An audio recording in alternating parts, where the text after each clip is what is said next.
Have you ever noticed that the most consistent people in the world don't talk about motivation? They don't wake up every day feeling inspired. They don't wait for the perfect moment. They simply show up and do what needs to be done every single day. No negotiation. While some wait to feel the urge, these people have already done it. While many seek cheap motivation in YouTube videos, these people have already trained, studied, and performed. And when someone asks how they do it, the answer is never about feelings.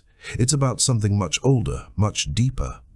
In 10th century Japan, during the Heian period, when the imperial court in Heian Kyo, modern Kyoto, shimmered with silk robes and cherry blossom poetry, a concept emerged that separated ordinary men from legendary ones.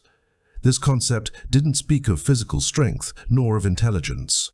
It spoke of something the Japanese called Yamato Damashi, the Japanese spirit, the soul that moves the body even when the mind wants to stop.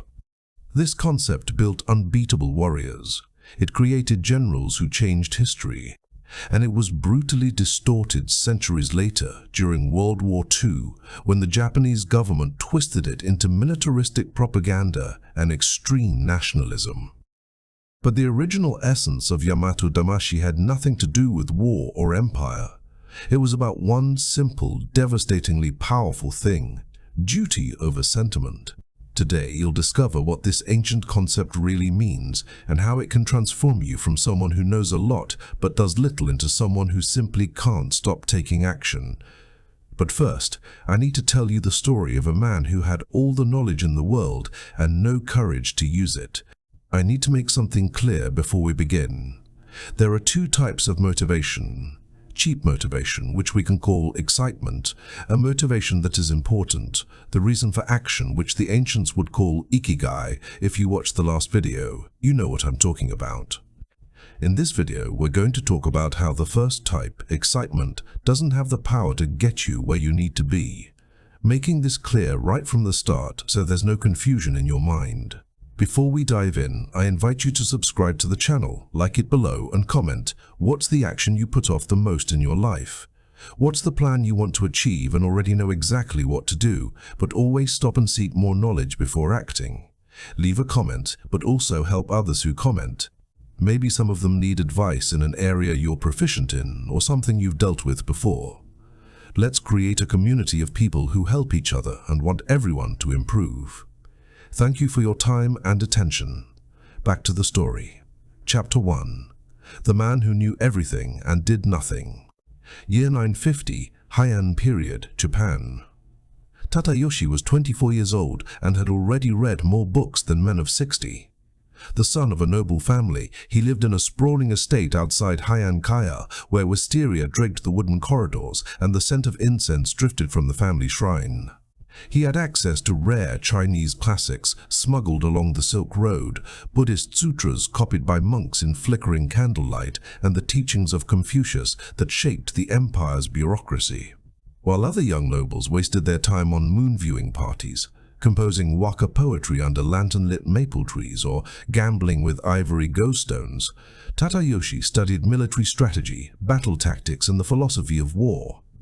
He dreamed of becoming a great warrior, perhaps even a general who would change the fate of Japan, uniting fractious clans under a banner of honor. But he had a devastating problem. He couldn't act. Every morning, Tadayoshi woke with grand plans. Today would be the day. Today, he would begin real training. Today, he would pick up his sword and drill until his hands bled and his breath burned like forge fire.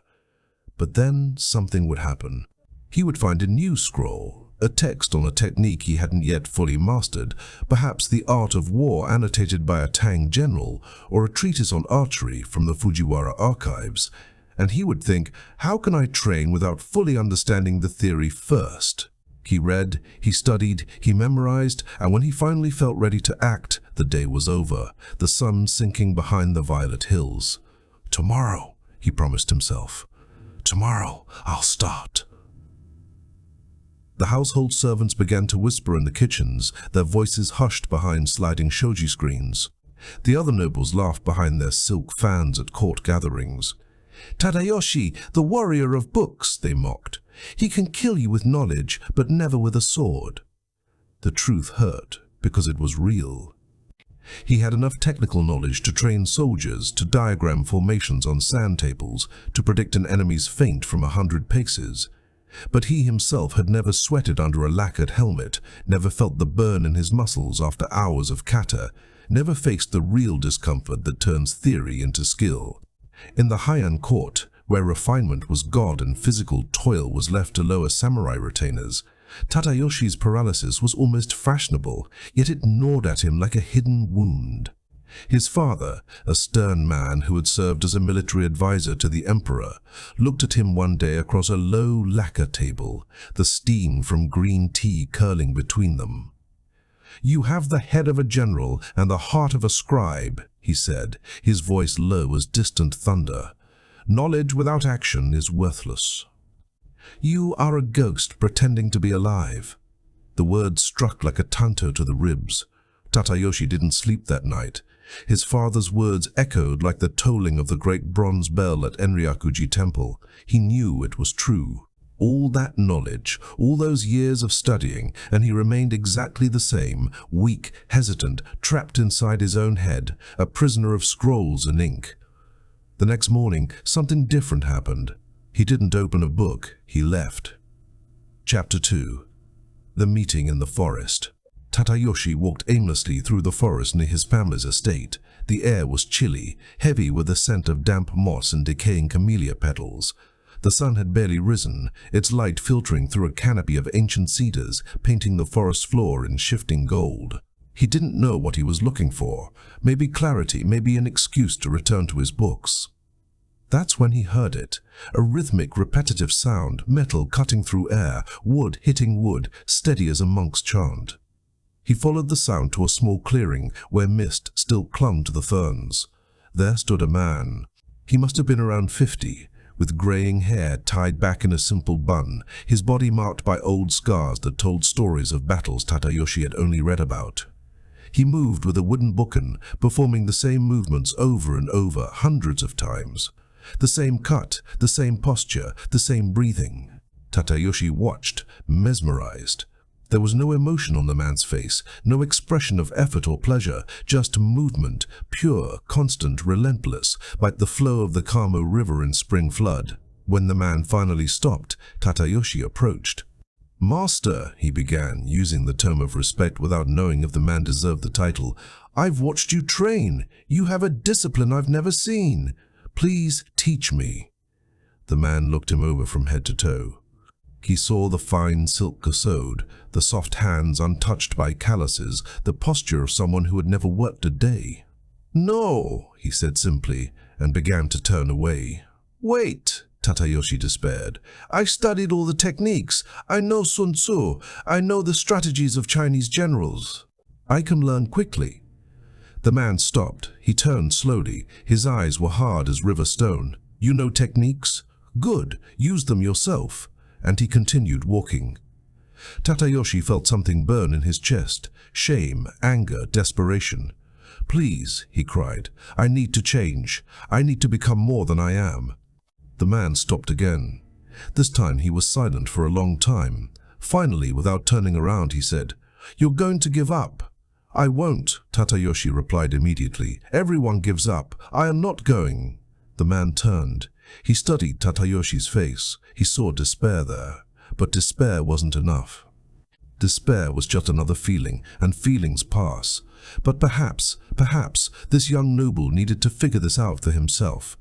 "Tomorrow," the man said, "before sunrise, here. If you show up, I'll consider teaching you. If you don't ever come back."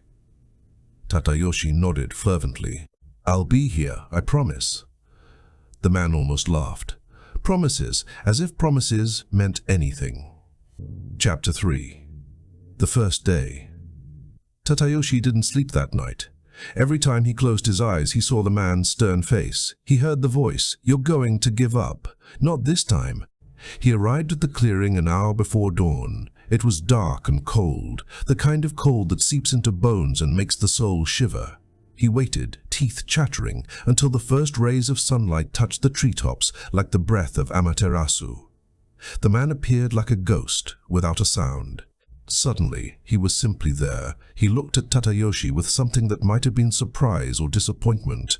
It was hard to tell. "You came," the man said. "It wasn't a compliment. It was an observation. I said I would come." "Words," the man murmured. "Today I will find out if you have anything more than words." What followed was hell. The man, who finally revealed his name as Kaido, started simply. A basic stance, crouching, knees bent, back straight, arms extended, holding a wooden sword. "This position," he explained, "is the foundation of everything." "How long?" Tadayoshi asked. "Until I tell you to stop." 2 minutes later, Tadayoshi's legs were shaking. 5 minutes later, he was in a cold sweat. 10 minutes later, every fiber of his body screamed to move, to straighten, to stop. "Master, I don't." Silence. Kaido cut in. He was sitting on a rock, staring at Tadayoshi with the same impassive expression. "Your mind is telling you to stop. It lies. 15 minutes. Tadayoshi felt tears in his eyes, not of sadness, but of pure physical agony. I can't. Stop it," Kaido said suddenly. Tadayoshi slumped forward, breathing as if he'd run a marathon. His legs wouldn't stop shaking. He looked at Kaido, hoping for understanding, encouragement.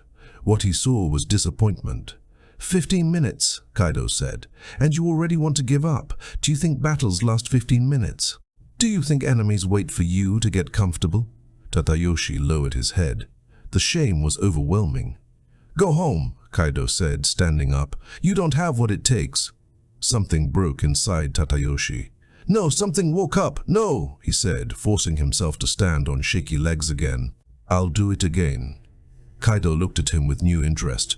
"You think motivation will save you? This anger you feel now, it will pass. Tomorrow you'll wake up and you won't want to go back." "I'll be back." "Why?" Kaido asked. It wasn't rhetorical. It was a test. Tadayoshi opened his mouth, closed it. He had no answer. Why would he come back? Because he wanted to be a warrior. Because he was ashamed.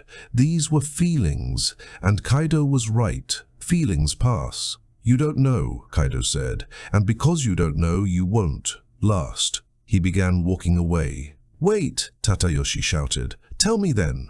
"Tell me why I should go back." Kaido stopped. He turned around slowly. "Because it's your duty." "Duty?" Tadayoshi repeated, confused. "Duty to whom?" "To yourself, to the man you promised to become. Motivation is a feeling. Duty is an order. Feelings change with the wind. Duty remains even in the storm." Kaido took another step and then stopped again. "We Japanese have a word for that. Yamato Damashi, the Japanese spirit. It's not about feeling like it. It's about doing it because it's who you are." Chapter 4. The second day and the first lesson. Tadayoshi returned the next day. Not because he wanted to. His entire body ached, joints creaking like old wooden gates, legs barely able to support his weight. Every muscle protested with the memory of yesterday's fire. But he remembered Kaido's words, "Duty remains even in the storm." The forest path felt longer, the mist thicker, the dawn colder. Yet he walked. Kaido was there waiting, leaning against the same gnarled cedar. This time his face showed something different. Not approval, but recognition. A flicker in the eyes, like a blade catching light. "You're back," he said. "I said I'd be back. Yesterday you said it with emotion. Today you say it with weariness. Which is truer?" Tadayoshi thought. Today, he admitted, voice raw. "Yesterday you were motivated. Today you're doing your duty. One disappears. The other doesn't." Kaido made him assume the same posture as yesterday, crouching, knees bent, back straight, arms extended, wooden sword held level. The pain returned instantly, sharper now, as if his body had learned to dread the stance. But before Tadayoshi could collapse into complaint, Kaido spoke. "Yamato Damashi isn't something you feel. It's something you do until you become what you do. I'll teach you." "What did you study in the books?" Kaido asked, as Tadayoshi's arms began to tremble. "Battle strategies," Tadayoshi replied through gritted teeth. "Tactics, formations, and that made you a warrior." "No, why not?" Tadayoshi didn't respond immediately. He was focused on the pain, on keeping his spine aligned, his breath steady. "Because I didn't act." "Partially correct," Kaido said. Chinese knowledge, all that studying you did is valuable. The classics teach strategy, they teach wisdom. But there's an old saying, knowledge is of little use without Yamato Damashi. Tatayoshi's legs started to tremble again. The burn crawled up his thighs like ivy. Do you know what that means? Kaido continued. It means you can know how to win every battle in the world. But if you don't have the soul to show up on the battlefield, that knowledge is worthless. Yamato Damashi is the soul that turns knowledge into action. It's the spirit that keeps you moving when every part of you wants to stop. Tatayoshi's legs gave way. He fell forward, catching himself on shaking hands. 20 minutes this time, 5 minutes more than yesterday. Kaido nodded. Progress. Not because you've gotten stronger, your body is weaker than it was yesterday. You've progressed because you've learned that pain isn't the enemy. Hesitation is the enemy. Centuries later, a human behavior researcher at the University of Tokyo who studied samurai culture for over 15 years would explain, during the Heian period, Yamato Damashi was not about militarism. It was about the distinction between imported intellectual knowledge and innate practical wisdom. The Japanese elite devoured Chinese texts, Sun Tzu, Confucian ethics, Tang military manuals. But many became paralyzed by theory. They could recite formations but never marched in one. Yamato Damashi was the antidote, not rejecting foreign wisdom, but insisting it must be lived. It was the difference between knowing about swimming and diving into the freezing river. Chapter 5. The Lesson of the River. Third day. Tatayoshi arrived just in time for dawn. His body moved on instinct now before thought. Kaido was waiting, but this time they didn't stay in the clearing. Today you'll understand the difference between doing it when you want to and doing it because you have to, Kaido said. Follow me. They walked to a nearby river, the water fast and cold, fed by mountain snowmelt. Mist rose from its surface like the breath of dragons. Kaido pointed to a jagged rock in the middle of the current, barely large enough for one man to stand. You will stay on that rock holding stance until I tell you to leave. Tatayoshi stared at the icy water. It roared past, white with foam. For how long? Until you understand. He stepped in. The cold hit like 1,000 needles. His breath caught. He jumped onto the rock, slipped, nearly fell, but caught his balance. He assumed the stance, knees bent, soared forward. The water lapped at his calves, then his knees. The cold was unbearable, a living thing trying to drag him under. 5 minutes. He was shaking uncontrollably. 10 minutes. He couldn't feel his feet. 15 minutes. Panic rose like bile. Every cell screamed, "Get out!" He looked at Kaido on the shore. The old man sat motionless, a statue carved from patience. "Master!" Tatayoshi shouted. "I can't take it!" "Your ancestors endured," Kaido shouted back, voice cutting through the roar of the water. They stood on battlefields for days. They marched with open wounds. They fought until their last breath. "And you can't handle cold water. But why?" Tatayoshi roared back, voice cracking. "Why do I have to do this?" "Because it is your duty," Kaido thundered. His voice echoed through the forest like the cry of a war horn. "You asked me to teach you. You promised to become a warrior. That's not a request, it's a declaration, and declarations demand duty." Tatayoshi closed his eyes. Tears streamed down his face, mixing with the river. He thought about giving up. It would be so easy. Just step off, walk away, return to warm tatami and hot tea. But then he saw his father's face. "You have the mind of a general and the heart of a scribe." He heard the laughter of the nobles, the warrior of books. All those years studying, planning, dreaming, and nothing changed. He wasn't that man anymore. Not now, not here. The cold remained, the pain remained, but something shifted inside him. He stopped fighting it. He accepted it. "I am here because I choose to be. I stay because I must." He didn't realize how much time had passed. The sun climbed higher. Birds began to sing. Finally, Kaido shouted, "Get out!" Tatayoshi jumped off the rock. His legs were numb, barely responding.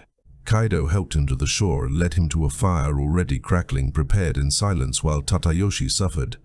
45 minutes, Kaido said. Tatayoshi stared in disbelief. It had felt like days. Do you know what happened? Kaido asked, handing him a cup of hot barley tea. For the first 15 minutes, you fought the discomfort. It exhausted you. Then something changed. You stopped fighting. You accepted that the cold was your duty. And when you accepted it, paradoxically, it became easier. Not because the pain lessened, but because you stopped adding mental suffering to the physical pain.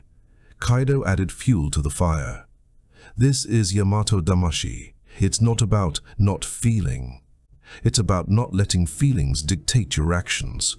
Did you feel cold? Yes. Did you feel like leaving? Yes. But you stayed because duty doesn't negotiate with discomfort. Chapter 6. The Master explains the origin. That night, Kaido allowed Tatayoshi to return home early. But first, they sat by the river listening to the water rush over stones polished smooth by centuries. Do you know why I taught you about Yamato Damashi? Kaido asked. Tatayoshi shook his head. Because you're exactly the kind of man this concept was created to save. Kaido looked up at the stars, sharp as spear tips in the black sky. Centuries ago, our elite studied the Chinese classics, Buddhism, Confucianism, strategy, philosophy. They were brilliant men, but many were like you. They knew everything and did nothing. Knowledge without soul, theory without practice. He picked up a smooth river stone and turned it in his calloused hands. It was then that our ancestors realized something. They needed a word to describe what separated the men who just knew from the men who actually did. It wasn't enough to have Karazukai Chinese knowledge. You needed Yamato Damashi, the native spirit, the soul that makes you act even when you don't want to. It wasn't about being anti-Chinese or anti-foreign, Kaido continued. It was about recognizing that knowledge is the tool, but spirit is the craftsman. You can have the best sword in the world, but if you don't have the courage to wield it, it's just pretty metal. Tatayoshi absorbed every word, the firelight dancing in his eyes. Do you know what truth those ancients discovered? Kaido asked. That practical wisdom, the ability to solve real problems, to make decisions under pressure, to act when action is necessary, doesn't come from books. It comes from doing, from showing up, from doing your duty when every part of you wants to run away. Yamato Damashi was this: the difference between the scholar who debates war and the warrior who fights in war, between the poet who writes about courage and the man who acts with courage, between you 3 days ago and you now. Chapter 7. The Great Temptation. Week 2. Tatayoshi had made progress. He could hold the stance for longer. His muscles were beginning to respond, hardening like bamboo in frost. But then came the real test. It was the night of the full moon festival. All the elite would be there. Music drifting from shakuhachi flutes, poetry contests under paper lanterns, sake flowing like the Kamo River in spring. Tatayoshi was invited. The night before, he could barely sleep, not from excitement but from internal war. He'd trained 7 days straight. One night wouldn't make a difference, right? He deserved rest. He deserved joy. On the morning of the 8th day, he did not appear in the clearing. Kaido waited. He watched the sun rise fully, painting the sky blood red. Tatayoshi didn't come. Tatayoshi was at home, sleeping off a night of revelry, laughter, wine, the soft hands of court ladies, the illusion of belonging. When he woke, it was late. Guilt crushed him like a fallen cedar. He had broken after a week, after all those promises. The next day, he went to the clearing expecting it to be empty. Kaido would be gone, disappointed, done. But Kaido was there, waiting. His face didn't show anger. It showed something worse, sadness. You missed it, Kaido said. It was the festival. Silence. Kaido cut in, not angrily, but wearily. You don't owe me an explanation. You owe yourself one, and you failed. Tatayoshi felt tears rise. I'm sorry. Please let me continue. It was a mistake. It was a choice, Kaido corrected. You chose comfort over duty, pleasure over promise. And you know what that proves? That you still don't understand Yamato Damashi. You still think it's about doing it when it's convenient. Kaido started to turn away. Wait, Tatayoshi begged. Give me one more chance. I understand now. I really understand. Do you? Kaido turned. Then explain to me, what is Yamato Damashi? Tatayoshi took a deep breath. It's doing it even when you don't want to. Partially correct. Continue. It's duty over feeling. That's a consequence, not the essence. Deeper.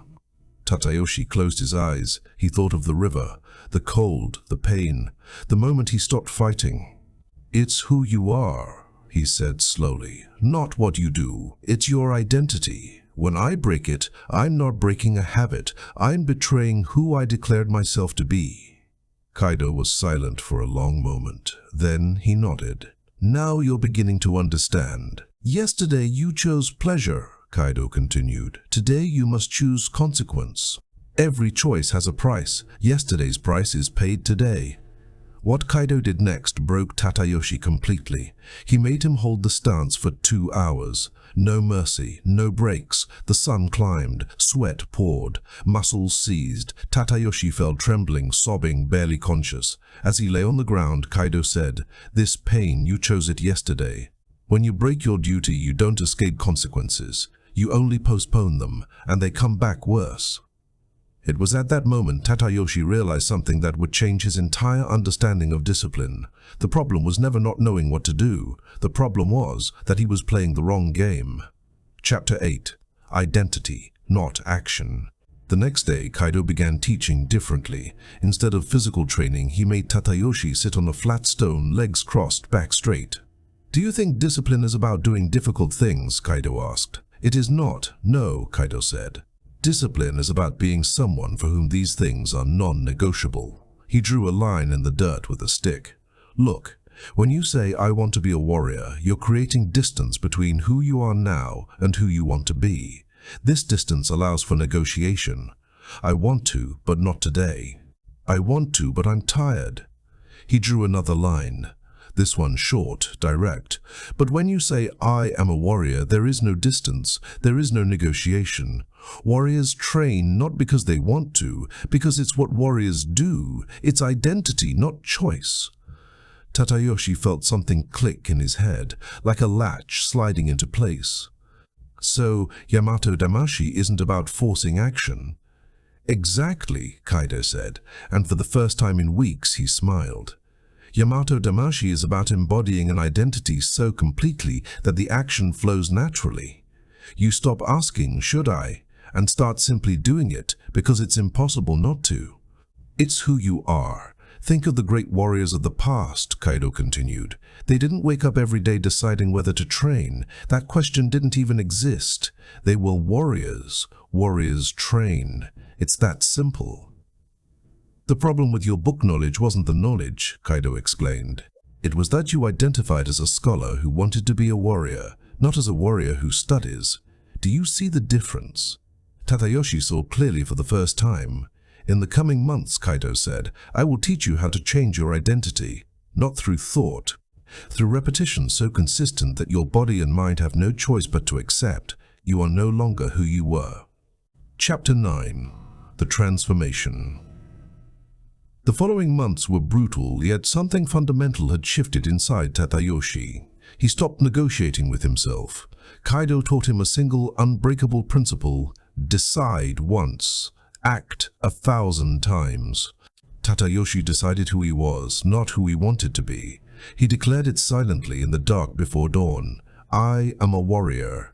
Then he lived as that man without question for 90 days. Every morning before sunrise, no exceptions, no, just not today, no, I'm too tired. The question, am I going to train today, simply ceased to exist. Of course he would. Warriors train. Something strange began in week 6. Tatayoshi woke before his internal alarm, body already rising, feet hitting the cold tatami before thought intruded.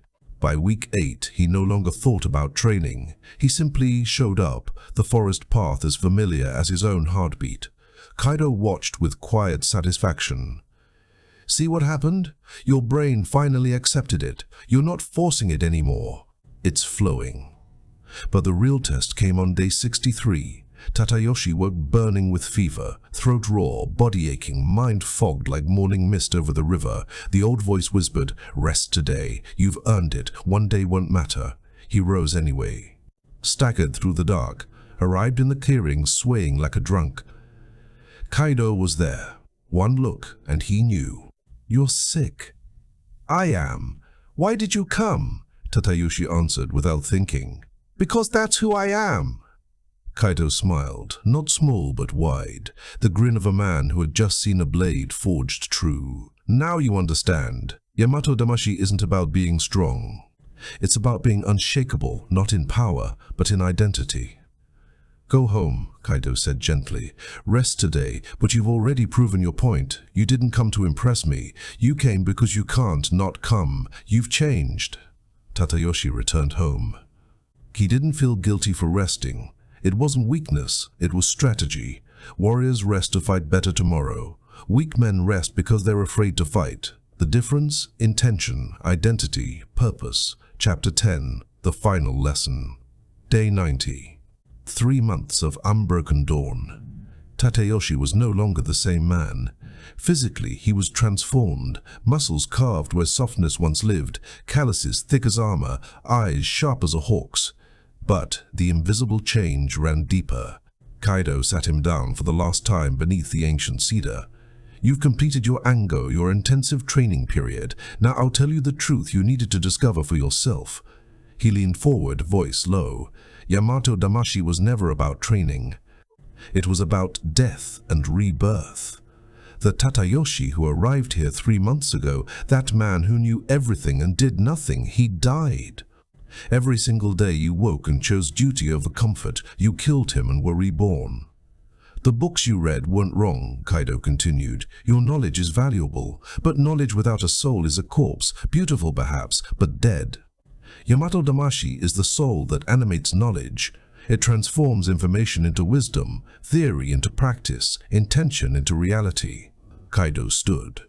"One last thing." He led Tadayoshi to an open field beyond the trees. There, waiting in perfect formation, stood 20 armed men, real soldiers, their armor glinting in the morning sun. "These men," Kaido said, "are from a nearby clan. They need an instructor, someone who understands strategy and has proven he can execute. Someone who has Yamato Damashi." Tadayoshi looked at the men, then at Kaido. "You're recommending me?" "No," Kaido said. "I'm handing you your duty. You spent 3 months learning to be a warrior. Now you will teach others to be warriors, not through books. Though your books are useful through example, through identity, through Yamato Damashi." Tadayoshi's throat tightened. I don't know if I'm ready." "No one is," Kaido said. "But warriors don't wait to feel ready. They show up and become ready through action. You know that now." Chapter 11. The true meaning. Kaido pulled Tadayoshi aside before the introduction. "Let me tell you something about Yamato Damashi few understand." He spoke slowly, deliberately. "There's an old saying, knowledge is of little use without Yamato Damashi. You've heard it. Now I'll tell you why it matters.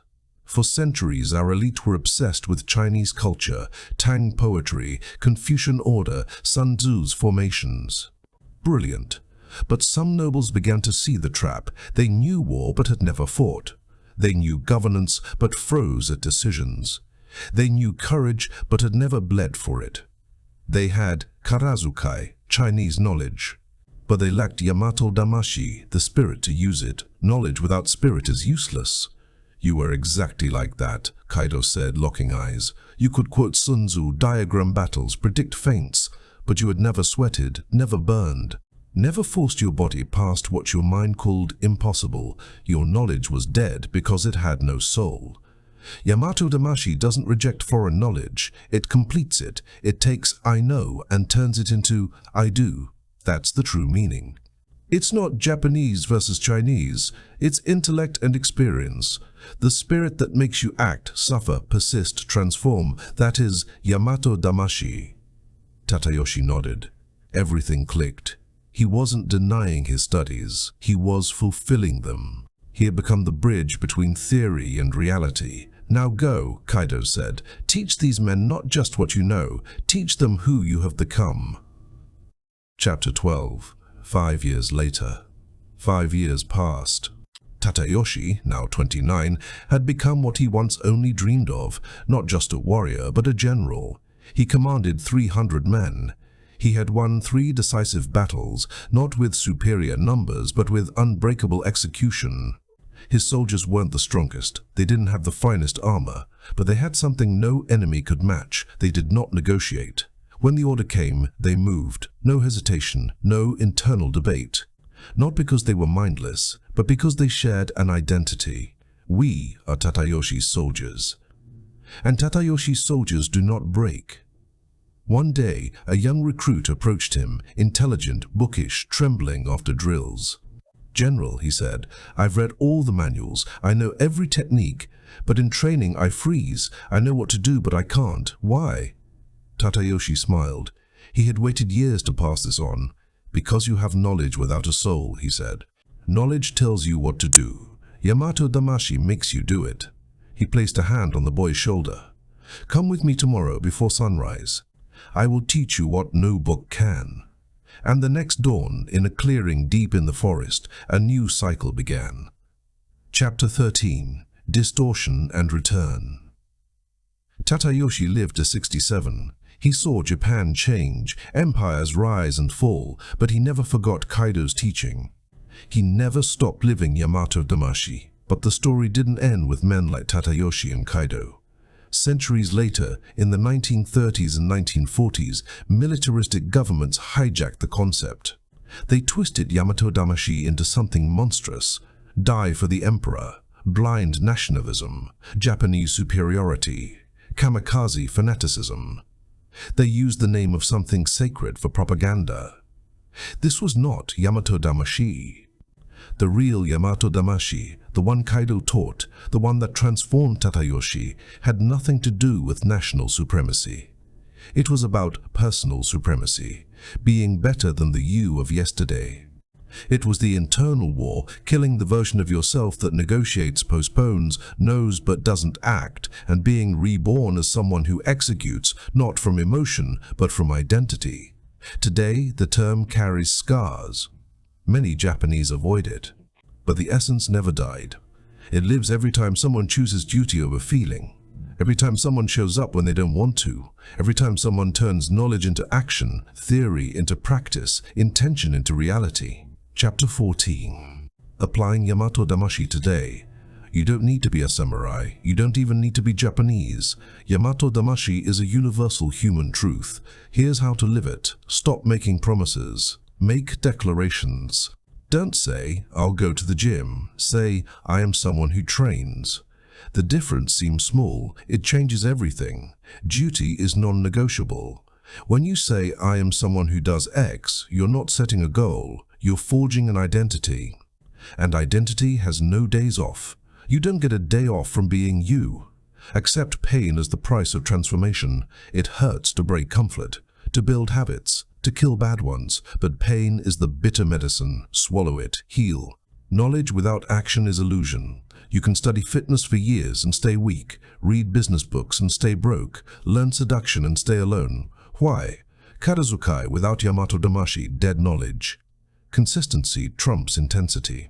Tatayoshi didn't become a warrior in one heroic day. He became one in 90 days of showing up, even sick, even tired, even when he didn't want to. Don't aim for 16-hour study marathons, aim for 3-4 hours every day without fail. But there's one final secret Kaido saved for the last day. A secret you've probably never heard. Chapter 15. The Final Secret. On day 90, after the soldiers had gone, Kaido said something that sounded like a contradiction. "Now that you've mastered Yamato Damashi, I'll teach you when to break it." Tatayoshi blinked. "Break it? But you said duty is non-negotiable." "And it is," Kaido confirmed, "but there's a difference between breaking from weakness and adjusting from wisdom." He held up one finger. Yamato Damashi is not self-punishment. It's not destroying your body in the name of blind consistency. It's about serving your greater purpose. If you're truly sick, not lazy, but sick, resting isn't breaking Yamato Damashi. It's honoring it. You rest to serve better tomorrow, not to escape today. Tatayoshi saw it. Intention. Warriors rest strategically to fight harder. Cowards rest emotionally to avoid fighting. Same action, opposite soul. Kaido continued, "The test is simple. Ask, why am I stopping today? If the answer is, I don't want to, it's hard, I deserve a break, you're negotiating, kill that thought. Execute. If the answer is, my body needs recovery to perform better tomorrows, that's not negotiation. That's strategy. Yamato Damashi without wisdom, fanaticism. Yamato Damashi with wisdom, mastery. That was the final lesson, the most important, because Yamato Damashi was never meant to create robots. It was meant to create warriors who execute with purpose. Duty is not a prison. It is freedom. Decide once, live 1,000 times without the burden of constant choice. Tateyoshi's story ends, but the truth he discovered does not. That truth is yours right now. You don't need more motivation. Motivation is fuel that runs out. You need Yamato Damashi, an identity so strong that action isn't a choice, it's inevitable. All the knowledge you have, courses, books, videos, strategies, is worthless without the spirit to execute. Knowledge is of little use without Yamato Damashi. The person you are now, the one who knows but doesn't act, who plans but doesn't execute, who promises but doesn't deliver, that person must die. And you kill them every day by fulfilling your duty, by acting when you don't want to, by being consistent when it's inconvenient. In their place, something new is born, someone unwavering, someone people look at and ask, how does he do it? And the answer is simple, he doesn't, he is. This is Yamato Damashi. Not a Japanese technique, a human truth. The difference between dreaming and living, between wanting and being, between dead knowledge and living wisdom. When you understand this, not in your mind but in your bones, you'll never need motivation again. You won't be doing things, you'll be being someone. And that someone simply cannot help but act. If this shifted something in you, subscribe and turn on the bell. If you're on mobile, hype this video, help it reach others trapped in the cycle. Remember, knowledge without Yamato Damashi is just dead information taking up space in your head. Knowledge with Yamato Damashi is the power to transform your life. The choice is yours. But choose now. Every day you delay, the old you grows stronger. One day it will win, unless you defeat it today. You've watched this far, you already have something most don't. Now use it, take action, be present, walk with honor, follow the path. See you in